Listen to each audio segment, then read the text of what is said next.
What if you were to sign a contract where the other party would pay any of the penalties for your failure to keep your part?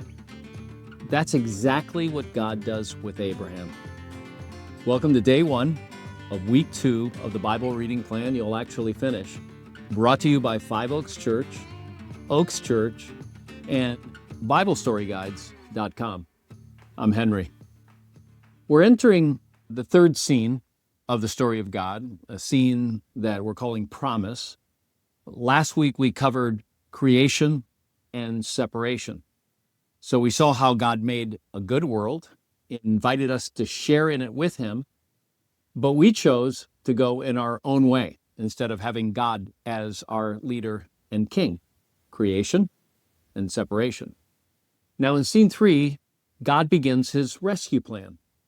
And it starts with a promise. It starts with a promise to an unlikely man named Abram, later renamed Abraham. Abram was an idolater. His wife Sarah couldn't have children. Both of them were well past their childbearing years. Now, that's not exactly the couple that you or I would pick to start a brand new nation. But God makes an astonishing promise to Abraham. He promises that his descendants will become a nation with numerous people. He promises a land. He promises that Abraham's descendants will bless all the other nations.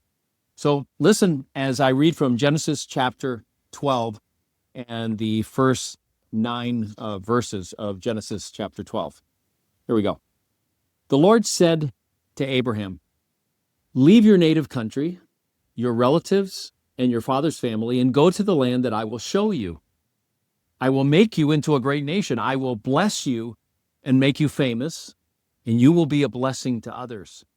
I will bless those who bless you and curse those who treat you with contempt. All the families on earth will be blessed through you." So Abraham departed as the Lord instructed, and Lot went with him. Abraham was 75 years old when he left Haran. He took his wife Sarai, his nephew Lot, and all his wealth, his livestock, and all the people he had taken into his household at Haran, and headed for the land of Canaan. When they arrived in Canaan, Abram traveled through the land as far as Shechem. There he set up camp beside the oak of Moreh. At that time, the area was inhabited by Canaanites. Then the Lord appeared to Abram and said, "I will give you this land to your descendants." And Abram built an altar there and dedicated it to the Lord who had appeared to him. As the years pass, Abraham and Sarah grow older. They begin to question God because they haven't had any children. They even try to take matters into their own hands. But God doesn't abandon his promise. Instead, he raises the stakes by establishing a covenant with Abraham. An agreement, a contract of sorts, but much more important than that. In the ancient world, the most significant covenants were sealed in a very interesting way. They were sealed by splitting an animal in two and walking between the halves of the animals. It was a way of saying, "May this be done to me if I break this agreement." Watch what happens when God makes his covenant with Abraham. So let me read from Genesis 15, and we will see what actually happens there. So these are some selections from Genesis 15. Sometime later, the Lord spoke to Abram in a vision and said to him, "Do not be afraid, Abram, for I will protect you, and your reward will be great." But Abram replied, "O sovereign Lord, what good are all your blessings when I don't have a son?" Then the Lord took Abram outside and said to him, "Look out into the sky and count the stars if you can.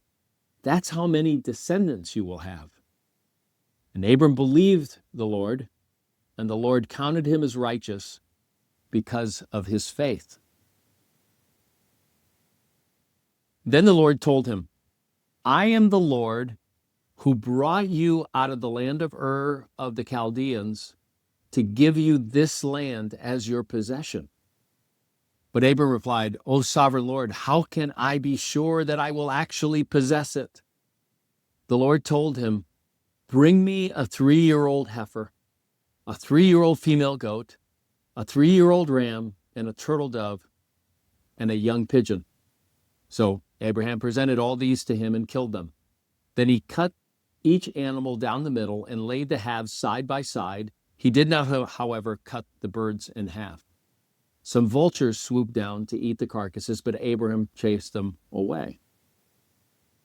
As the sun was going down, Abram fell into a deep sleep, and a terrifying darkness came down over him. Then the Lord said to Abram, you can be sure that your descendants will be strangers in a foreign land, where they will be oppressed as slaves for 400 years. And I will punish the nation that enslaves them. And in the end, they will come away with great wealth.